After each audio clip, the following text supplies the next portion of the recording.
Last Saturday, Rochester, New York, the PBA Fall Tour got underway, and Roger Bowker won from the top spot.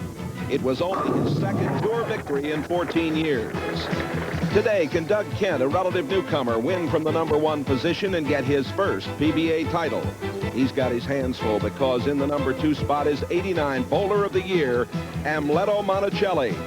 Then there's the local favorite, Pete Weber, a PBA millionaire. He goes for his 15th tour win. In the first match, another St. Louis area bowler, Leroy Bornhop, makes his first championship round appearance of the year. He'll meet tall, talented Texan Mark Williams. He's made the top 5 4 times this year. First prize, $27,000.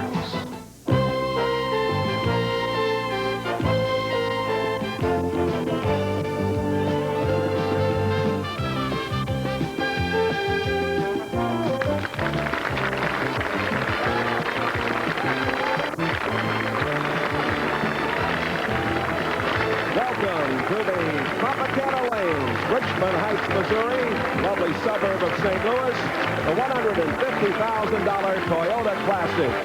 Happy to have you with us. Hello, everybody. Jay Randolph. Just about 10 minutes down the road is the Bowling Hall of Fame here in St. Louis, and here is a member of that Bowling Hall of Fame, my partner, the lefty, Earl Anthony. Earl, this is a good fivesome we've got today. It's a great fivesome, Jay. We've got Amleto Monacelli, who is the reigning bowler of the year, trying to repeat, and he's got a good chance at that if he wins here today. And, of course, we've got 2 hometown favorites in Pete Weber and Leroy Bornhop. The crowd should have a lot of fun cheering for those guys. I'm sure they are. They were standing in line here at 6:30 this morning to get in to see their local favorites. And Leroy Bornhop is in the first match, young man from St. Charles, Missouri. He'll be meeting Mark Williams in our first match. And Williams on the right will begin. The TV pair, lanes 43 and 44.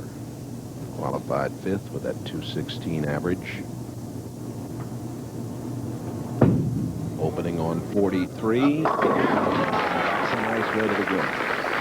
And there's an adjustment, an angle that Mark hasn't been playing all week. Most of the players have been playing out near the channel and even throwing some balls into the channel. They're so close to it. They're trying to get the ball well down the lane, maybe 40, 45 feet to a break point, and bring it in very late and hard. Leroy lets go on 44, and it didn't get there, and he's got a little problem right off the bat. Quite a story here. Bornhop's been off the tour since April. Here's a good look at the style of Leroy Bornhop, and watch how near the channel this ball comes. And you heard the crowd. That one almost hooked in the air, Jay.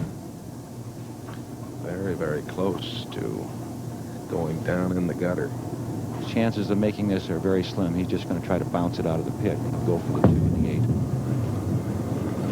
It's the 2 and the 8. The 10 is standing, and he's open in the first frame.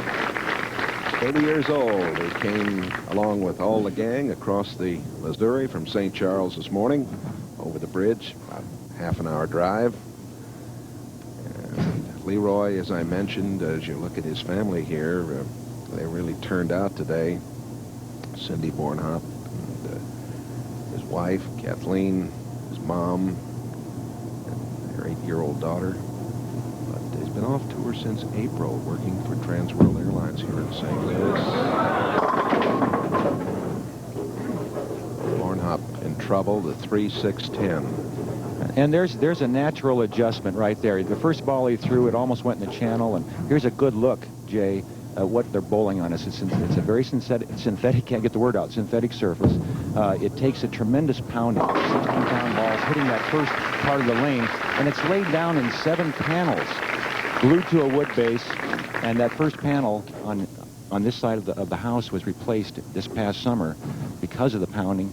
And the problem, again, there's a good look at it again. It gets very rough, and it can actually make the ball deflect off the surface.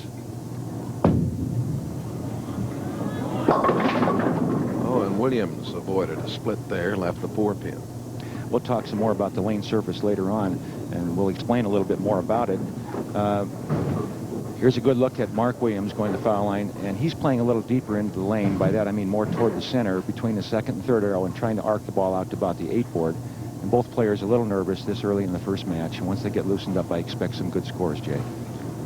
fourth championship round appearance for Mark Williams out of Beaumont, Texas. 6'1", 175. 6 PBA Tour titles for this 10-year member of the PBA at age 32. He finished fourth in the Columbia 300 Open in his home state of Austin this year.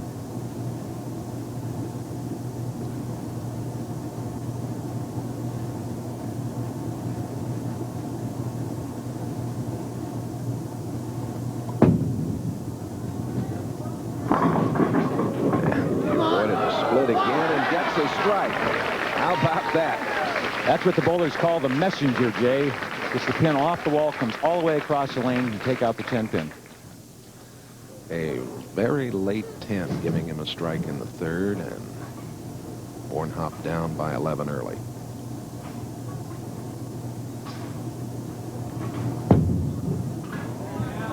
That's a little better. That's a little better.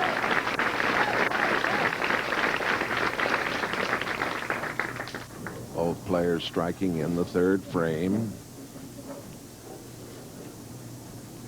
Leroy Bornhop, as I mentioned, from nearby St. Charles, Missouri, 5'9", 180 pounds. One tour title over the years. And was There's a good look of how he puts his hand on the ball, Jay. You see him almost force his finger into the hole, so he gets a little more lift, a little more rotation on the ball. All the players using what they call a fingertip grip, just going into the first joint. Wider span, gets a little more rotation on the ball, a little more hit on the back end, and Leroy is definitely confused on the pair this early in the match. He's been light on lane 44, in other words, just barely getting the head pin. On this lane, he's been high both times, going through the middle of the head pin. And he's left the 3-9-10 here. He should pick this up. Now, again, the back ends are very dry. In other words, the ball, when it grips the lane in the back, it's going to hook very hard. There's a good chance he can make this goal. Very nice. Hope you're enjoying the action from Richmond Heights, Missouri. More in a moment. NBC Sports coverage of the PBA Fall Tour is brought to you by your Toyota dealers and their quality line of cars and trucks. Toyota, I love what you do for me. By Budweiser, the king of beers with that clean, crisp, cold taste. Nothing beats a Bud. By Brunswick, proud sponsor of Team USA. And by Scope, the best thing first thing in the morning.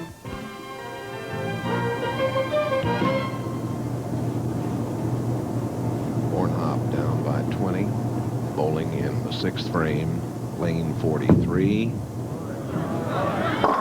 He's battling, fighting to make some adjustments, leave the sixth. Let me tell you that Williams struck in the fourth, and then he made a very difficult 2-4-5-8 in the fifth. And here's Bornhop. Still struggling on the left-hand lane, coming up high, and on the right lane, can't get the ball up to the head pin. He's completely confused. He's tried to make some moves on the lane, more to the inside angle that Mark Williams is playing, and he just can't get the ball reaction he's looking for, Jay. Well, we were away, as I mentioned. Williams made that 2-4-5-8 in the fifth, and Bornhop picked up a 1-2-4 leave in the fifth. So both of them battling very hard here with these difficult lane conditions. Opening match of this $150,000 Toyota Classic. Standing. And that's really been the key right there. The pocket's been easy. It's been easy to get the ball to the pocket all week long. The problem is carry. You can't get the 10 out, and even sometimes the 7-10 on pocket hits. And here's a good look at the entry angle of the ball, way down the lane, coming in behind the head pin, and what they call the flat 10 or the weak 10. Mark's high game this week was a 278 on the TV pair. He averaged 223.5. The scores have been what you might call good, Jay, but not great. Very competitive tournament. The player that finished 10th, Mike Albee, was only 43 pins from 5th. So, and Brad Snell, for example, was 3 pins from 5th. He finished 6th place. There's Kim Williams, the wife of Mark Williams.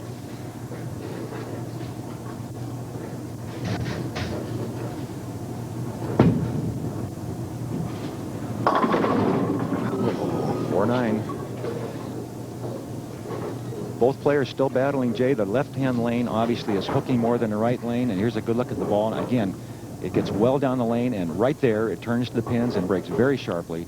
and the 4-9, and this is a tough leave. This is a tough spare. He'll go cross lane, try to get just enough of the 4-pin to slide it into the 9.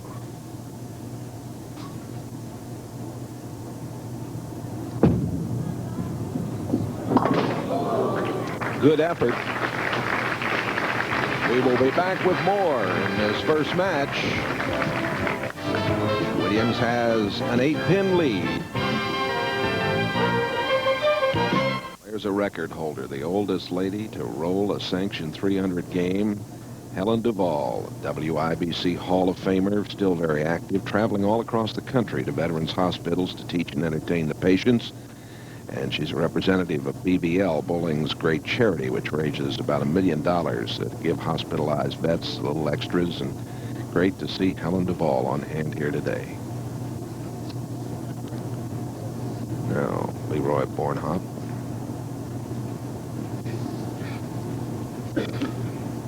And during the commercial, I'm sure Leroy was doing a little searching through the experience he's had in the past on how to make an adjustment on this condition. Remember, the right-hand lane has been very tough. He can't get the ball to finish.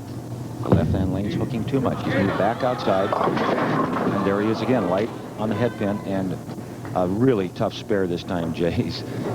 The only chance he has to pick this up is to slide the 2-pin into the 10 and have the ball take out the 4 and the 8. There's a look at it right out near the channel where he started when he opened the match and then tried to make adjustments, and he's still completely lost.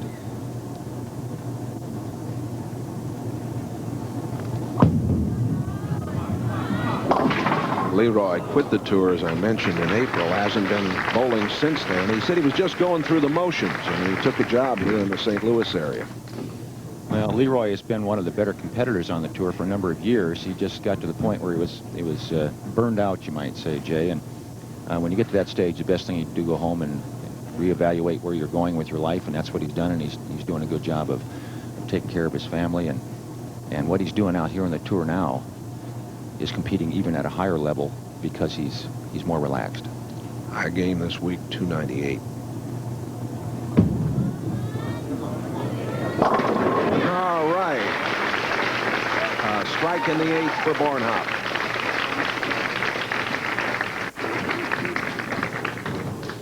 Coming up next, the Kapalua Golf Tournament from out on the beautiful island of Maui, except out on the west coast. David Peoples in the lead with Davis Love third, right behind. That action later today on NBC. High, and problems for Mark Williams. His wife, Kim, they were married in September and had some tough problems in the early going because of her health. There's a look at it, Jay, and you know, Mark Williams is just about as lost as Leroy Bornhop is, and it's amazing that before we went on the air, both players were striking almost at will, and as the lanes change just a little bit, they get that little bit of a different ball reaction, and on the synthetic surface, it's even tougher to make adjustments.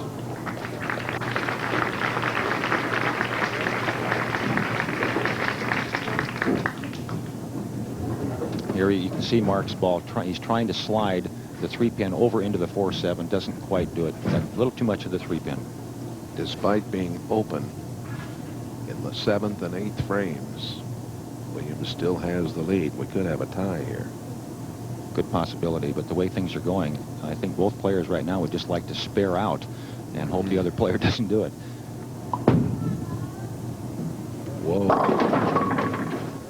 That one came late and not enough. 2-4-5.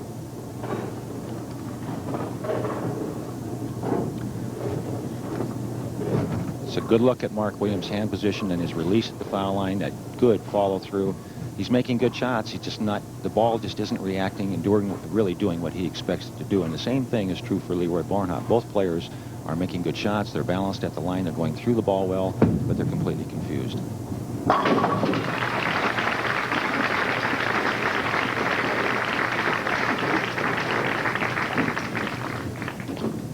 Winner of this match will meet Pete Weber in our second match.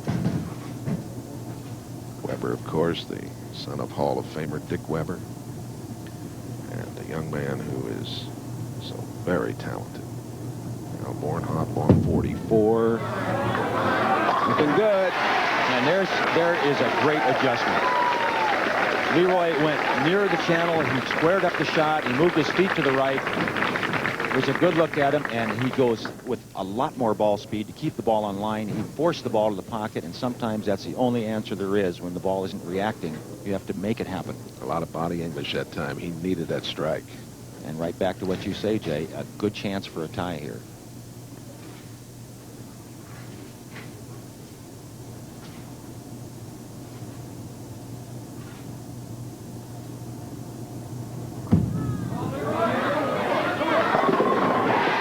Scrambled them up. 3 in a row for Bornhop, and a big comeback to take the lead.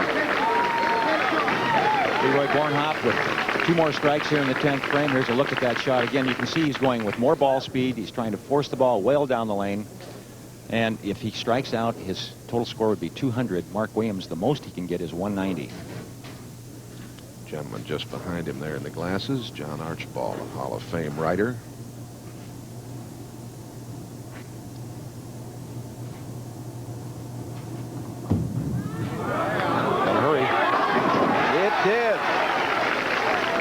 He finishes with a flourish here. Well, he's got a possible... All right, with 1 more strike, 200 game for Leroy Bornhop. Yep. And I think if you were to ask him about the 7th frame when he had 110, again, he would have been happy to spare out and hope Mark Williams didn't. And at this point, great adjustments, good what you'd call professional move, more ball speed, more directly to the pocket, and a very disappointed Mark Williams.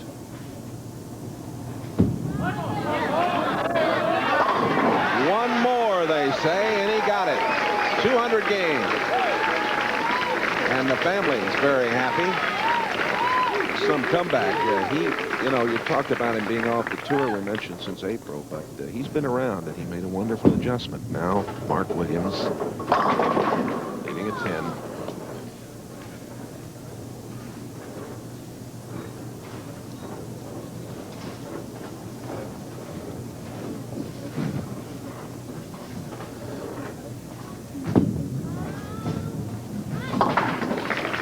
Earl, we're looking at a St. Louis area match coming up. Leroy Bornhop, Pete Weber. They'll get together in our second match right after this. The win for Leroy Bornhop, who finished with 5 strikes in a row to defeat Mark Williams, 200 to 179. And now our second match will have Bornhop and Weber going head-to-head. These two fellows who've bowled so often here in their home areas. Pete now lives in the Florissant area. Leroy in St. Charles, Missouri.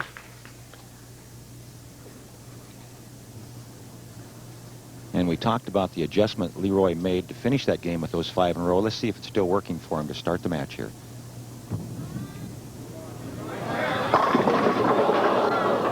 It's looking good. That was a great shot. The solid 8. What the bowlers call the only really true tap. And here's a good look at it. Watch the ball just take the 5 pin straight back.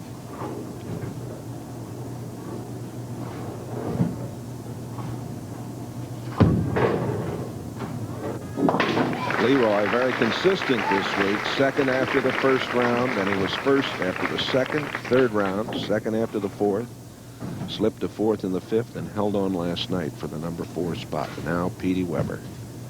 The very unique style of Pete Weber. Watch the big high backswing, that long follow through. And Weber leaving the 2-8 to begin play. Pete looking for victory number 15 in his career. There's that style you talked about, Earl. And it comes in just a little short. Picks up the spare.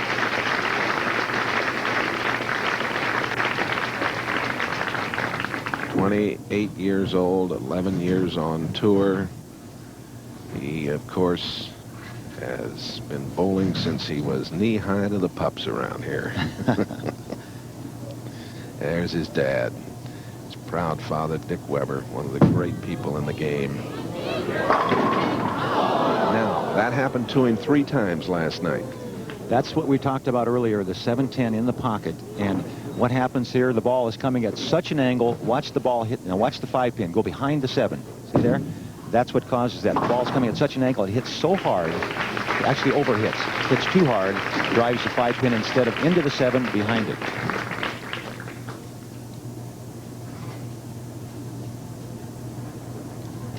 Let's see if Bornhop can take advantage of this early open.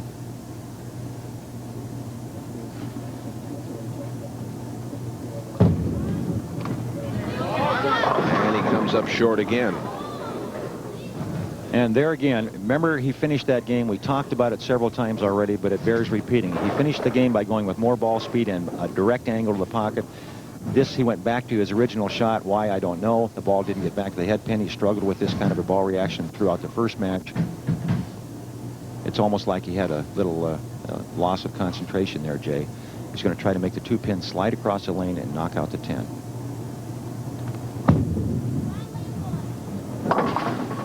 Leroy's only title came in '87 at the Budweiser Classic in Columbus, Ohio. Earl, we were there for that. It was a big win for him at the time.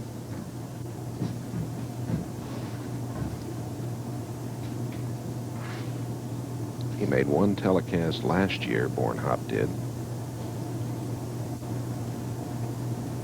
Finished third at the Bowler's Journal Florida Open. He got by Amleto Monacelli. Might face Amleto today. Points down that lane and says, there.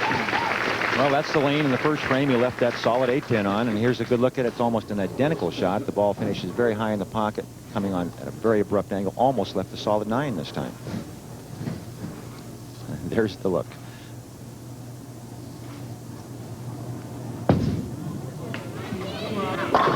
And a strike for Weber. Captured his 14th title at the Lemode Classic in Green Bay, Wisconsin, when he was top-seeded this year.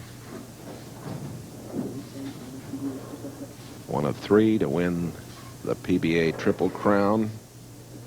First jewel in '87, the Firestone Tournament of Champions. The second leg fell in '88 when he won the U.S. Open. Beat the '80 Rookie of the Year. The 4th player to pass the $1 million mark. Another strike, and now he's rolling. We'll be back with more from the Toyota Classic in Richmond Heights, Missouri, right after we take time out for these messages. Go. This was Leroy Bornhop in the 5th frame, lane 43. And there you are. Hits the middle of the head pin, gets 4 pins out of a full rack. But watch this, folks. You want to see a skillful shot on a spare. Look at that. Outstanding. And Weber now on 44. And Pete is really getting in the groove now. That's 3 in a row. He's up by 16.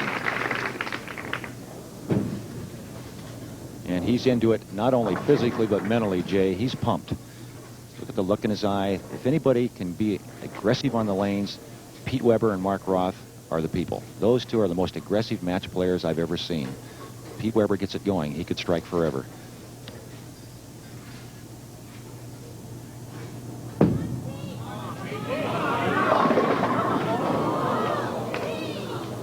More problems for him on 43, an 8-10 leave. And there again, that's a bad break. Remember, in the second frame, he left a 7-10 in the pocket hit. This is basically a pocket hit, the one the players would expect to carry most of the time. Wall shot 8-10.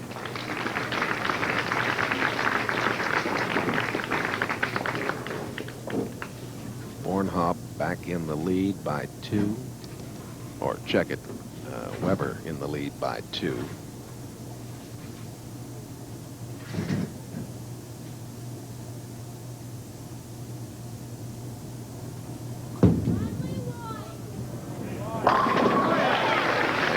Strike in the 6th for Leroy. Take a low view of it, and again, look how close to the channel it gets. And I'm not really sure Leroy wanted to get the ball out that far in the lane, Jay. Remember, he's been trying to go more direct with the ball, and this one he got way out to the channel, and I think he was surprised when it came back to the pocket. Now in the left lane, this is the one that's been giving him the most trouble. This is the one that's hooking high on the head pin.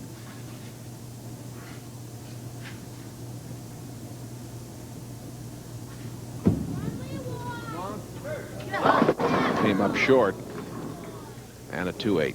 And he's shaking his head, and I don't blame him. He just cannot get the ball reaction he wants. And he tried to repeat the shot out near the edge of the lane, didn't quite get back.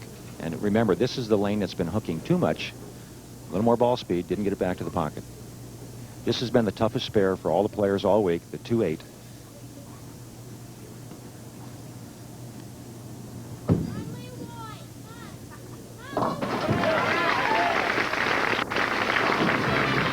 $150,000 Toyota Classic here at Tropicana Lanes. More action after this. The leaders by round this week. Del Ballard after the first, then Bornhop in control. Weber in 4 and 5. And last night, Doug Kemp moved into the #1 spot. You'll see him later on. Right now, there's a threesome. On the left, Tino DeFranco, the Toastmaster General of St. Louis. Ray Bluth, the Hall of Famer. Vern Sandins. They're the co-proprietors of this beautiful Tropicana Lanes facility here in Richmond Heights, Missouri, site of this Toyota Classic. Along with Earl Anthony, Jay Randolph, and Pete Weber. On 44, gets them all. Strike in the 7th for Weber. He leads by 2. We mentioned the scoring of the field. For example, the leader averaged about 224 this week. I think something that has made the difference here in the scoring is it's a split house. It's a 52-lane center. We're bowling on the high side or the high-numbered side. 26, 1 through 26 on the other side, where it's actually the highest scoring side of the house throughout the week. So the scoring has been more difficult on this side and on this particular pair. Weber had 3 in a row earlier. Frames 3, 4, and 5. Now is struck in 7 and 8. And he actually could have had 7 in a row, Jay. And here's a good look at it. And this is a good break for Petey. He's had 2 bad breaks on that lane. He finally gets the good one. He had the 7-10 in the 2nd, the 8-10 in the 6th.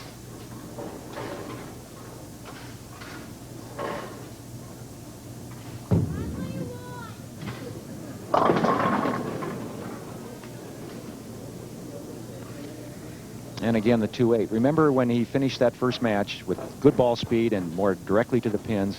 Here's a look at what he started that first match with. Clear out near the channel. The ball just isn't reacting there on the right-hand lane as he would expect it to. It comes in behind the head pin, leaves the 2-8. Second time in a row he's left a 2-8, and he's just opening up too much. He's expecting the ball to hook more than it will. 8 and 5 in championship round appearances. He covers that one. Still anybody's match. Leroy going at a 189 pace, possible 209 if he should strike out in the 9th and 10th. Pete Weber, on the other hand, going at a 203 pace, possibility of 233. $27,000 first prize. Mark Williams finishing 5th as Bornhop defeated him 200 to 179. Williams taking down $5,000.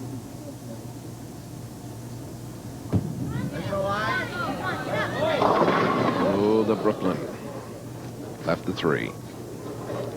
And that wasn't the lane, folks. That was Leroy. Leroy got that ball off his hand so quick he almost threw it behind him, and it hooked early. When you let the ball off your hand early, it's going to hook early.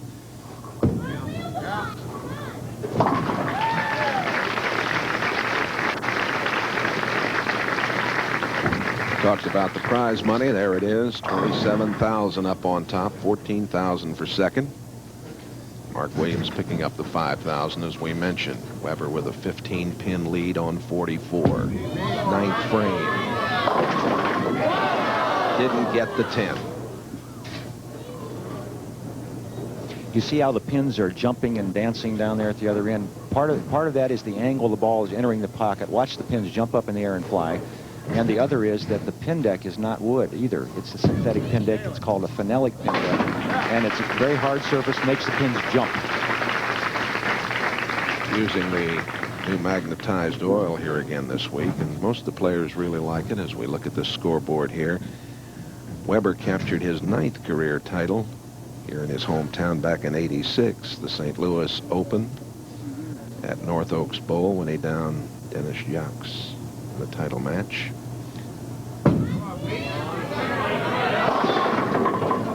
You could tell he was fighting that one as it came up short. And I'll tell you what, folks, nobody wants to shoot this spare to lock up a match. Very difficult spare, easy to chop. And there's a look at the ball coming in behind the head pin again. Leaves the 2-5. He's got to be very careful here. This could be the match. And there it is. You called it. It's a Chance lot for Leroy tougher spare Bornhop, than... who thought he was beat, Jay. That's right. Now, can he be a hero again? And there's another look at it. You see the ball taking the 2 off the 5.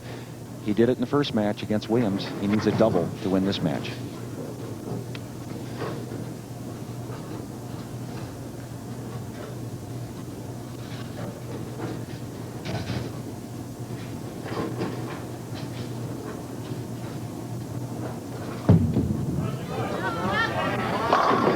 And the 10 won't go down. Frustration.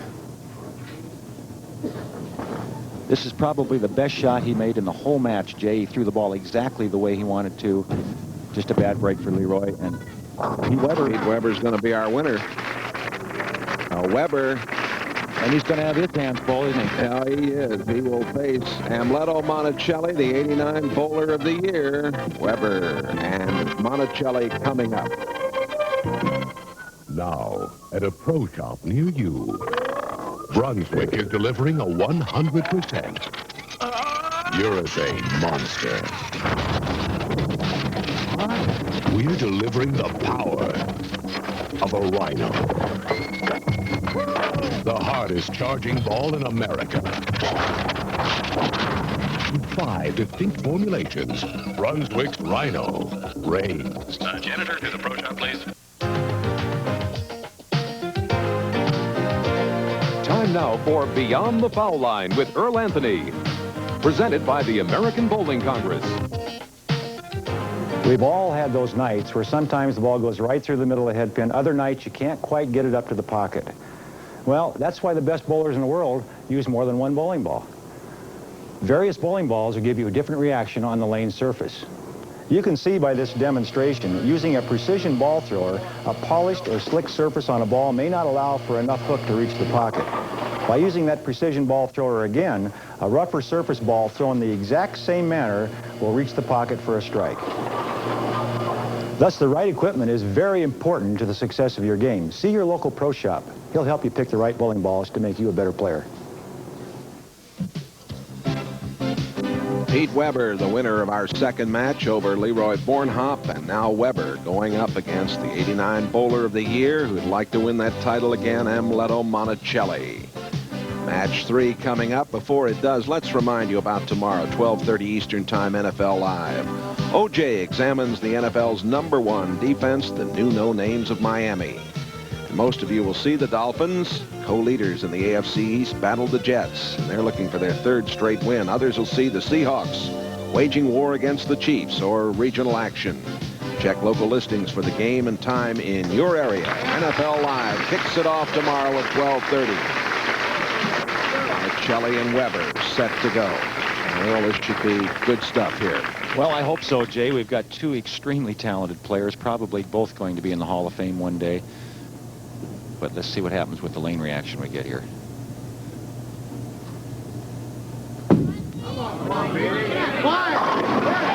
Weber starts with a strike on 43 and just glares down there.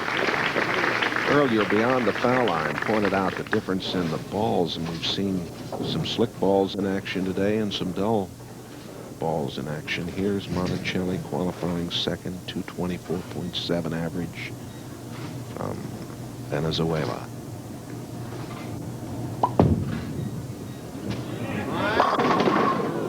Ten-pin. Amleto, 29 years old, 8 titles. High game of 299 this week. There's a good look at Amleto Monacelli's ball, hooking it off the gutter. He really can crank it up. This young man gets a lot of forward roll on the ball on the back end. That one, I think, almost rolled out, or almost straightened out when it got to the pins.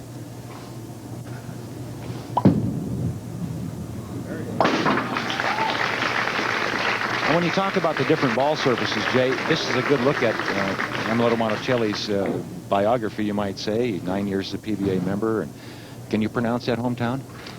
Barquisimeto. I'm proud of you, Jay. That was great.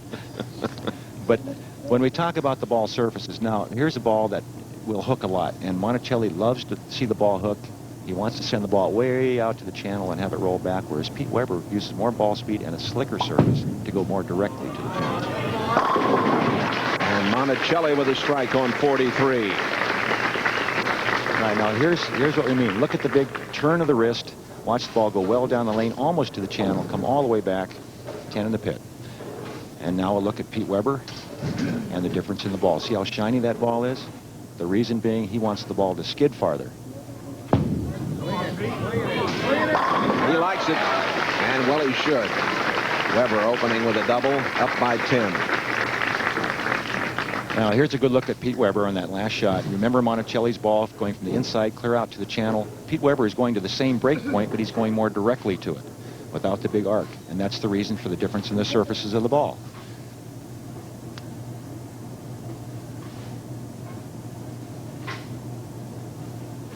He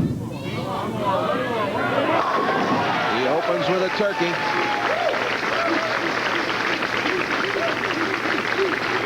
Same results by both players as far as getting the ball to the pocket area, but a completely different way of going about it. 2 titles this year for Monacelli. 5'8", 150 pounds. A strike on 44. Earl, a tough year for this young man who lost his lovely sister.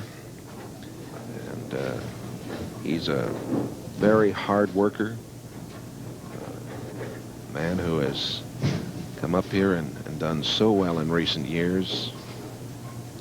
He's a very popular player on the tour, and all the other bowlers admire him, not only for his skills, but for his ability to handle that kind of an emotional setback and still come out here and perform at this level.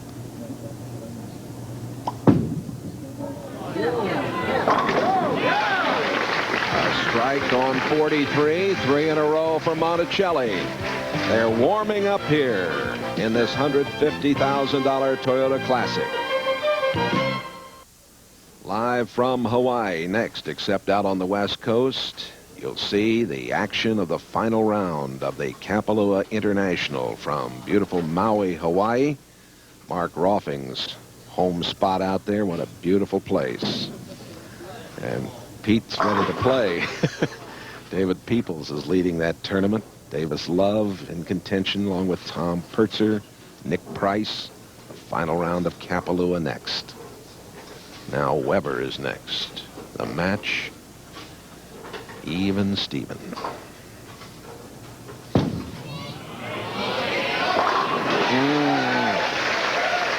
Four in a row for Weber.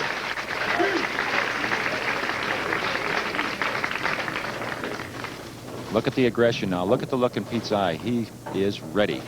And this is the match we were looking for, Jay. This is what we expected out of 2 great players.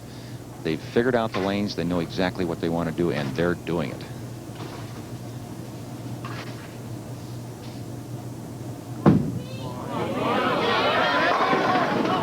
And again. There it is again. It haunts him again. Last night 3 times. Almost a replay. Second time today. Almost a replay of what happened to him in the second frame of the first match against Leroy Bornhop.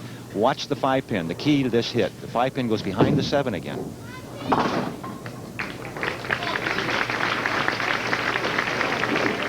Noticing Ray Bluth sitting there. He's shaking his head. Well, that's just a terrible break. That's all there is to it. There's nothing the player can do about it. He made a great shot. The ball actually hit too hard. Bad break for Weber. Great break for Monacelli. A chance to really jump out here in the 5th frame on 3 in a row. Look out. Too high. Now he's got a problem. Well, Amleto leaving a 3-6-7-10. You'll watch the ball hit the middle of the head pin. Actually, he was lucky it wasn't worse than this. It could have been a lot worse. This is a very makeable spare. He'll throw the ball cross lane at the 3-6-10, have the 3-pin, take out the 7. His wife, Teresa.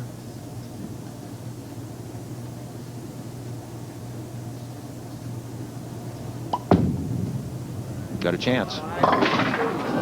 very good try.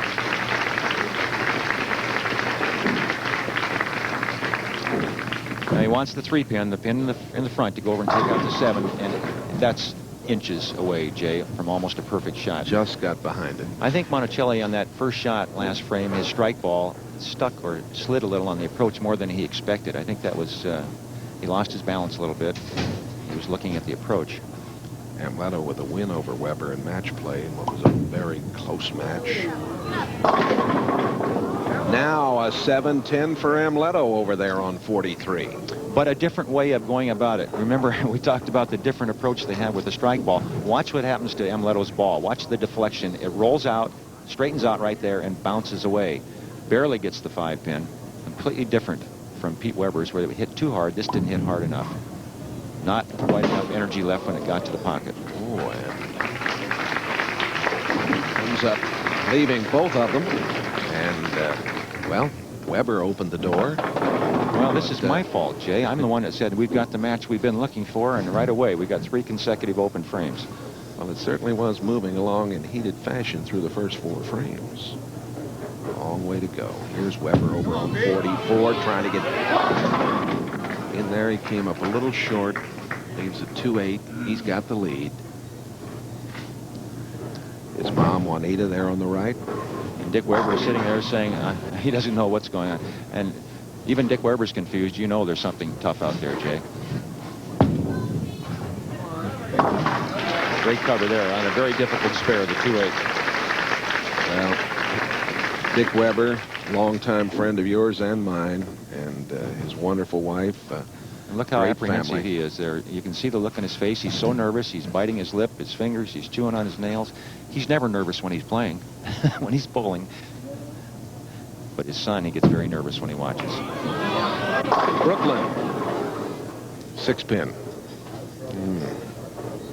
That ball really turned a great deal more than Pete had planned. Yes, the very edge of the lane. That ball was out farther than any ball he's thrown as far as getting near the channel. And those last 1 or 2 boards, that area of the lane is drier than any other part. And when it gets there, it really reacts. Overhooks. The problem with trying to hit that area of the lane is if you miss, you get 0. We'll be back with more of the Toyota Classic right now. This from your local stations. A week from today, a very special bowling event, the $200,000 Brunswick World Open at 192-man field. A host of international stars will come your way from the Northern Bowl, Glendale Heights, Illinois, 2:30 Eastern Time. Parker Bone III, the defending champion. And this year, the World Open honoring my partner, Earl Anthony, as their very special honoree. We had a wonderful time Thursday evening in Chicago at the Brunswick dinner. Now, Monacelli.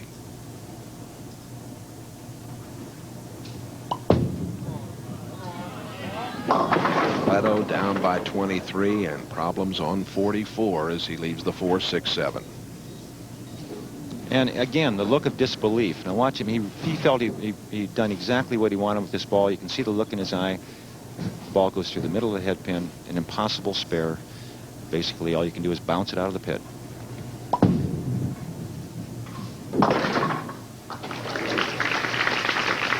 Monacelli now open in the 5th, 6th, and 7th. He is down 34. He's got to really crank it up.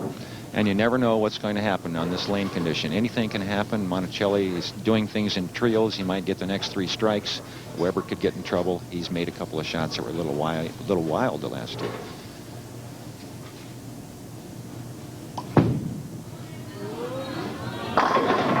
The 10-pin. Should Amleto win the PBA Player of the Year honors this year, be the first time the player has won that honor back-to-back since Earl Anthony did it in 82 and 83. There's a good look at it. The ball actually goes straight on the back end. It's rolling out. It's losing its side revolution, and that'll leave the 10-pin.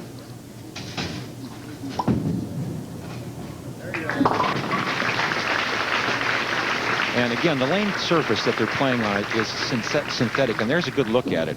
It's laid down in panels. There are actually 7 panels on the lane, and you can see from the pounding of the ball, the 16-pound ball, how it buckles those panels, and that'll change how the ball reacts to the surface. Weber striking 8th frame on 44, and it's looking good for Pete.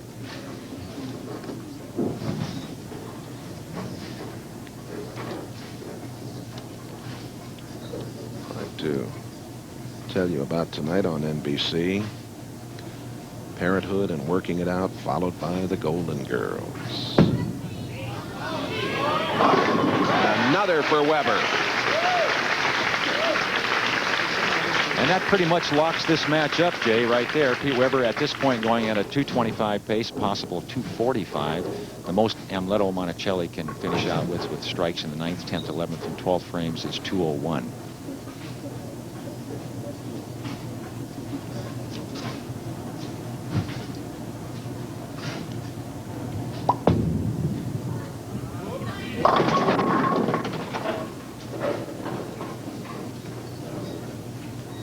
He seemed in sync when he struck the 2nd, 3rd, and 4th frames, but since then it has been a real struggle for him. It has, and this is a very common leave all throughout the week, the 2-8, and it's one of the more difficult spares that you can leave. The ball has to basically take on both pins.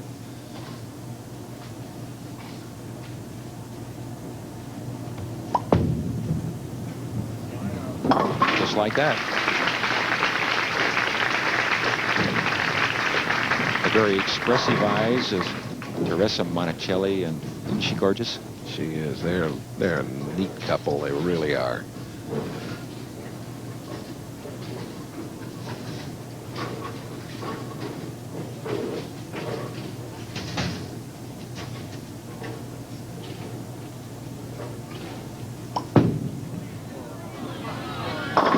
high. Left the 4.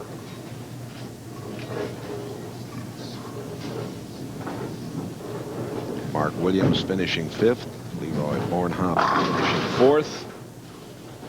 And Monacelli, with a win today, would take over the leading money winner spot. It would appear that he is going to pick up 8,000.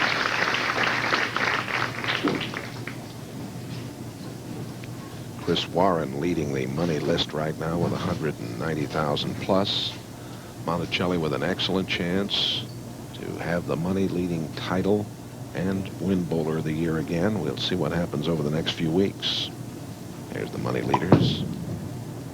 As you mentioned, Jay, next week the Brunswick Memorial World Open, and that gives a big check to the winner there. $33,000 could really decide bowler of the year. Brian Boss was in contention here last night, just missed. Weber strikes on 44, and he's going to move on.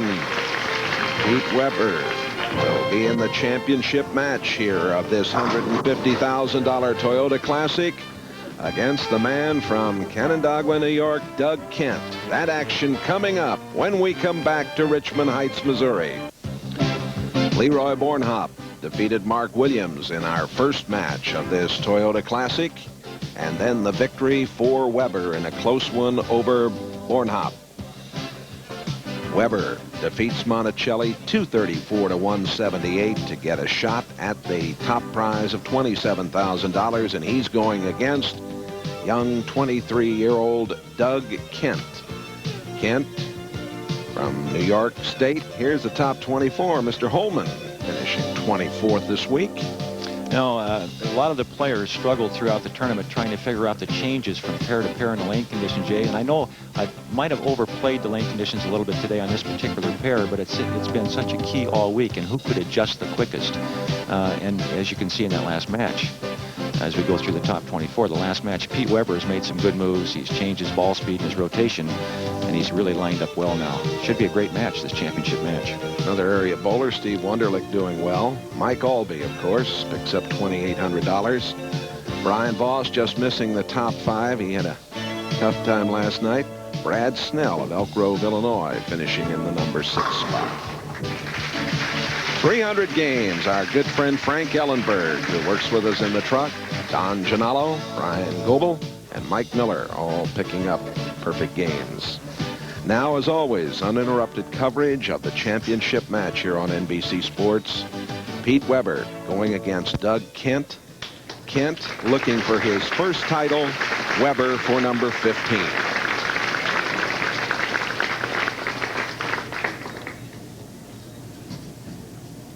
Earl, this is a young man who has qualified first with a 224 average. His 3rd championship round appearance of the year.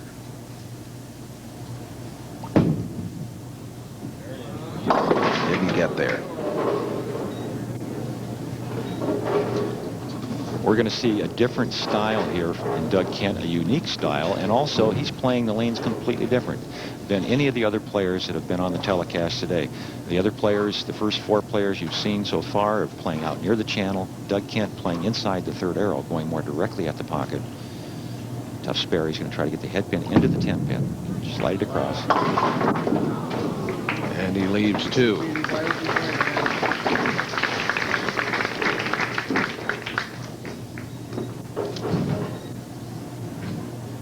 Weber, the 80 Rookie of the Year on the PBA Tour. He comes up a little short.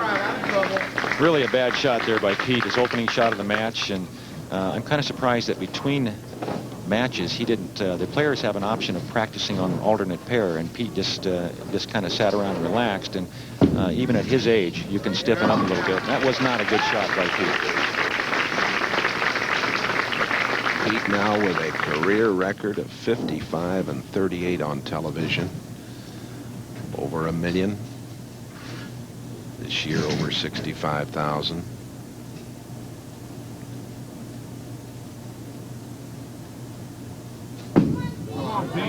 Better shot there. Boy, oh boy, they were all around the 10, but they wouldn't make enough contact to get it for him. And I think Pete's a little relieved he'd only left the 10. Remember, he's left the 7-10 twice, and by the look on his face, I think he was happy to see the 7-pin fall. All right, there it is. Has 13 splits today. And the field has averaged 194.3.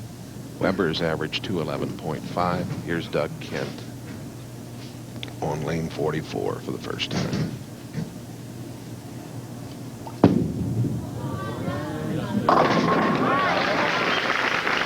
Strikes back in the 2nd.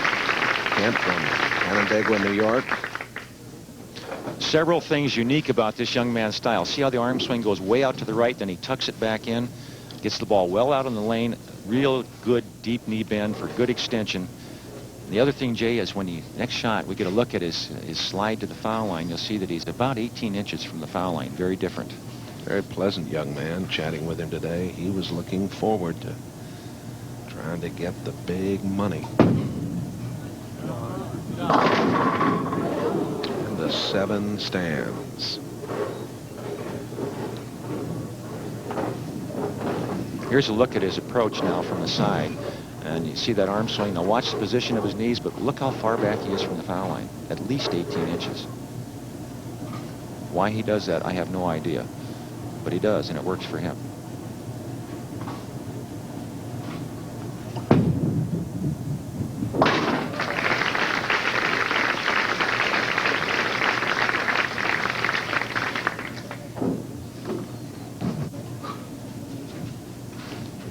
For cash over the years.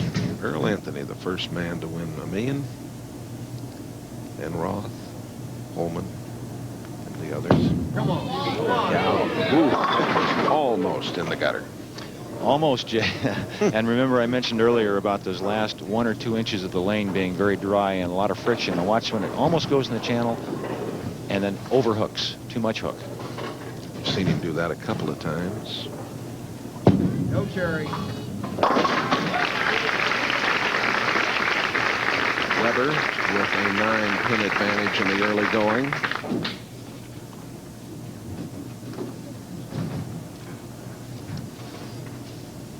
Doug Kent, who likes to tinker with automobiles, also collects sports cards. The PBA has those sports cards now, just like the baseballers. Right, collect a card. Last win, the 90 Classic for Weber. Yes.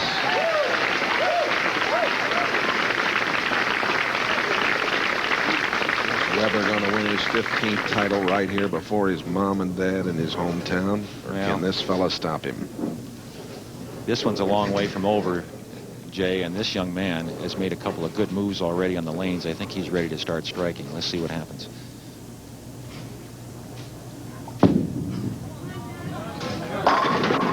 Great shot. It was a great shot, but the 10 is still down there for him.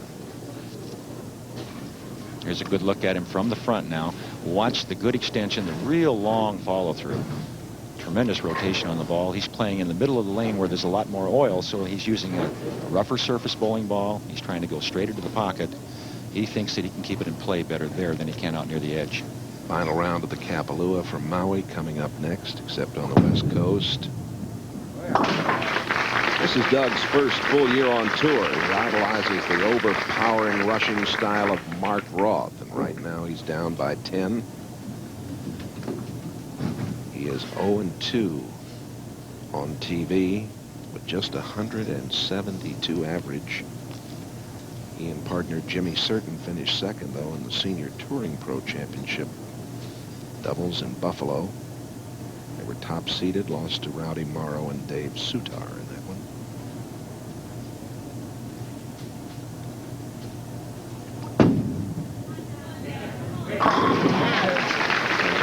Big strike. He needed that early on 43. He did, and he's right back in this match. Nobody's really taking charge, but I like the way Kent's throwing the bowling ball. His chances look pretty good to me if Pete Weber doesn't get lined up again on 44. It's really a matter of speed for Pete. He's got to keep the ball very firm. Boy, that looked good. Solid. Had the firmness you're talking about on that one.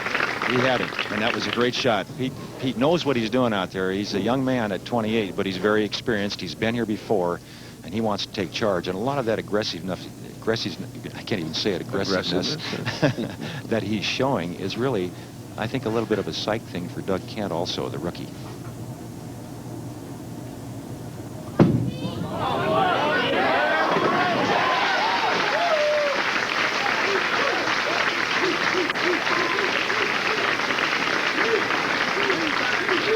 Mom and Dad are very happy right now, but they know how far we have to go. When he released this one, he was very proud of it. Look at him run it out. He went almost to St. Charles on that one, Jay.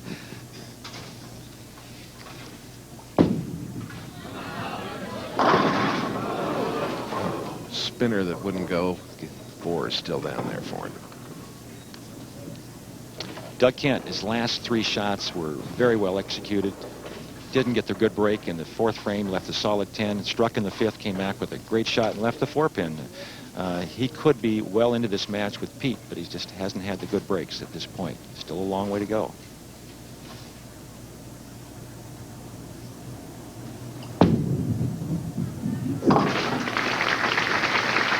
As you look at the scoreboard, league bowlers can register to compete in the National Bud Light Bowling Hall of Fame tournament. It's the 10th year, and their local qualifying December 1st through March 15th. Regional winners earn an expense-paid trip to St. Louis for the stepladder finals in May, and registration fee is $1. Proceeds benefiting the National Bowling Hall of Fame and Museum here in St. Louis. There's the number to call for more information. Don't forget, next week we'll be at the Brunswick Memorial World Open.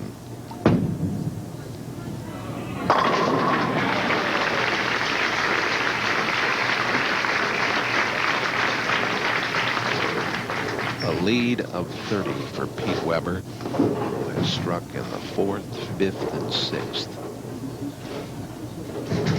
Uninterrupted final coverage of this championship match of the $150,000 Toyota Classic.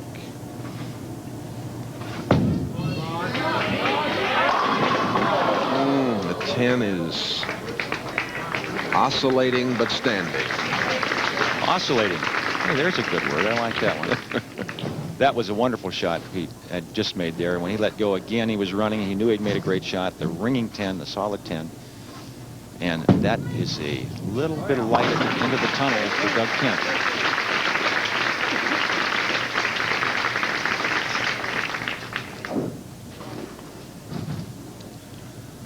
Weber battling these lanes. He and Kent going for the top prize of $27,000. Pete, who has had more than his share of problems. And young Doug Kent putting on quite a show here in this championship match. There's the 10 again.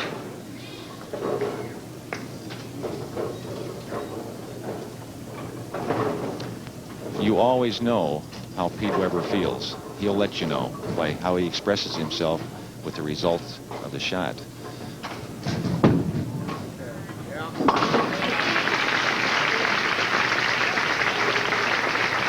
28-pin lead for Weber.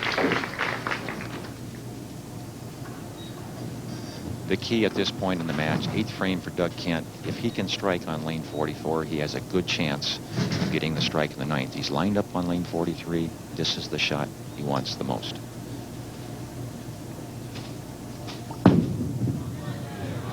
And that was the one he wanted. You were right there, Earl. Now the lead is 18.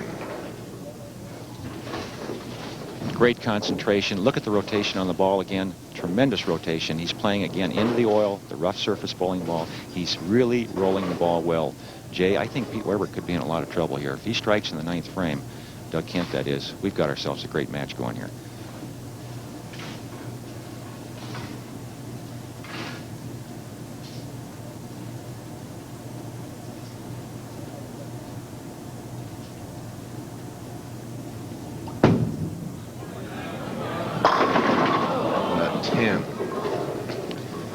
That's what's happened all week long on great shots. Lots of 10 pins, and that's what's kept the scores down more than anything else. The corner pins are hard to carry.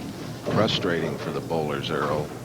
But the fella that can hang in and keep going in these kind of matches. Oh, the emotional ups and downs of bowling on the PBA Tour, and especially in the championship round, and the frustration and the joy.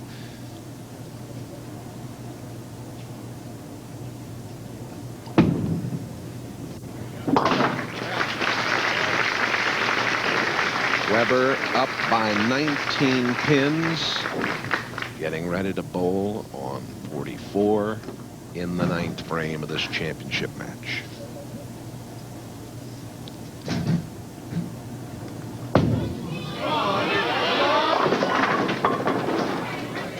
And a good break for Pete Weber. A possibility of a 2-8-10. The last pin out was the 8th pin, a much easier spare, only the 2 pin. Even with that kind of a lead, he's definitely left. Pete Weber's nature is not to be cautious, as you see the last 2 out, the 8-10.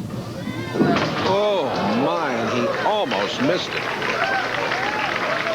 Oh my. He's got to take a sigh of relief. Here it is, Earl. And I'll tell you what, I'll bet his heart skipped a beat right there.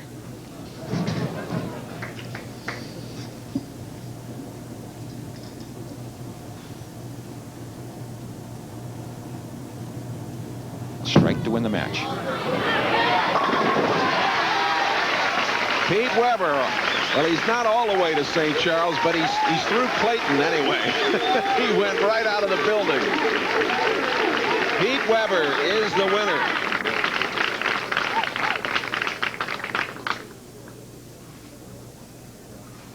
Can't do it any better than that, Jay. 10 in the pit for Pete Weber and his 15th championship.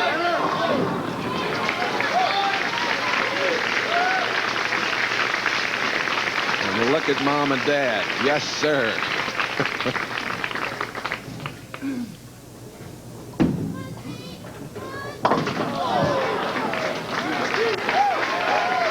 Weber 213.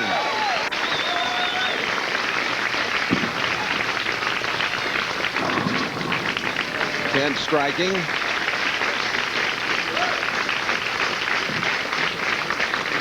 Again, the frustrations of defeat, the hard work, the long hard work, he's done all week.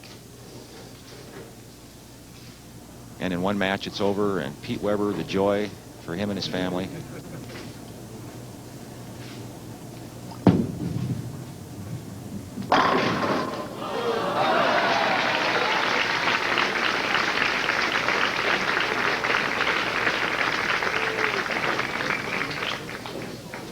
And all of a sudden, it's easy to strike when it really doesn't matter anymore. The bowler loosens up a little bit and makes the great shots, and they fall down. It seems to always be that way. Wonderful week for the Weber family. Well, it's been a great week. Of course, this is a great bowling area, the St. Louis area. The home of the Bowling Hall of Fame and Museum. Weber 213, Doug Kent 206. We'll be back to talk with our champion.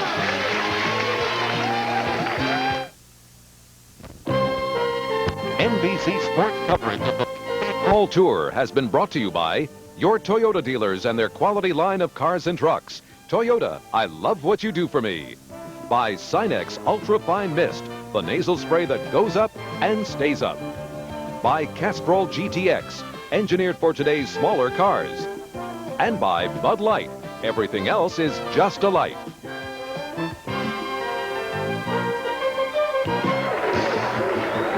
The final score, Pete Weber defeating Doug Kent 213 to 206.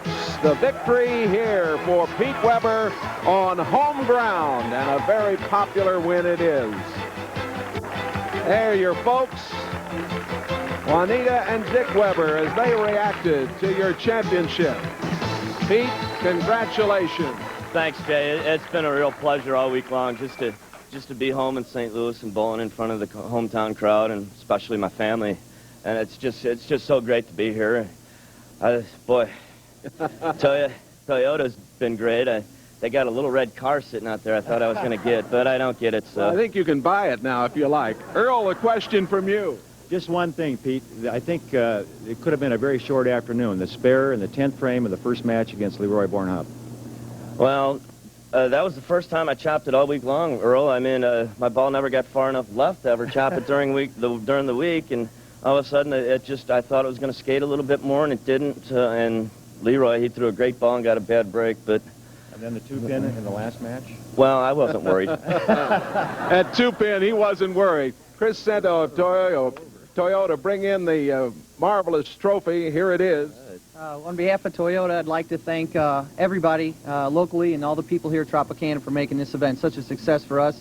And Pete, on your 15th title, we couldn't be prouder to be a part of it with you. Congratulations. Well, Chris, I'd like to thank you and Toyota for hosting our tournament here at Tropicana.